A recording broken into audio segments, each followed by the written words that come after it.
എവിടെ നിന്നാണ് നമ്മൾ പൊട്ടിമുളയ്ക്കുന്നത്? മരണത്തെ ചൊല്ലി നമുക്കുണ്ടായിട്ടുള്ള ഉത്കണ്ഠ പോലെ ജനനത്തെപ്പറ്റി കൗതുകമുണ്ടായിട്ടില്ലെന്ന് തോന്നുന്നു. ജന്മദിനങ്ങൾ ആഘോഷത്തോടെ കൊണ്ടാടുമെങ്കിലും ഓർമ്മ തുടങ്ങുന്നിടത്തല്ലേ ശരിക്കും നമ്മൾ ഉണ്ടാകുന്നത്? മുതിർന്നവർ കുട്ടികളെ അവരുടെ കളിക്കോപ്പുകളായി കാണുമെങ്കിലും കുട്ടികൾ അത് ഗൗനിക്കാറില്ല. അല്പമൊന്ന് സഹകരിച്ചിട്ട് അവർ അവരുടെ ലോകത്തേക്ക് മടങ്ങും. ഞാൻ പൊതുവെ ഒറ്റയ്ക്കിരിക്കാൻ ഇഷ്ടപ്പെട്ട കുട്ടിയായിരുന്നു. ആൺമുഖങ്ങളോട് മിക്കവാറും മുഖം തിരിച്ചിരുന്നുവെന്ന് അമ്മ പറയാറുണ്ട്.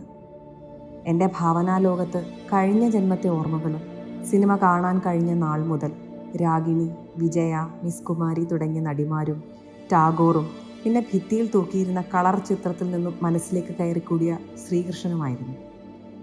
വേറൊരു ദേശത്ത്, വേറെ വേഷത്തിൽ, വേറെ നിറത്തിൽ ഒരു ലാബറട്ടറിയിൽ ഗവേഷണം നടത്തിയതായി ഇടയ്ക്കിടെ സ്വപ്നം കണ്ടു.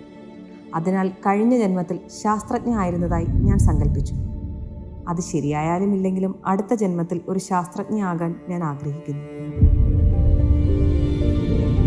റാഡ് ബുക്സ് നിങ്ങളിലേക്ക് എത്തിക്കുന്നു എഴുകോൺ ഡോക്ടർ എ കെ ജയശ്രീയുടെ ആത്മകഥ.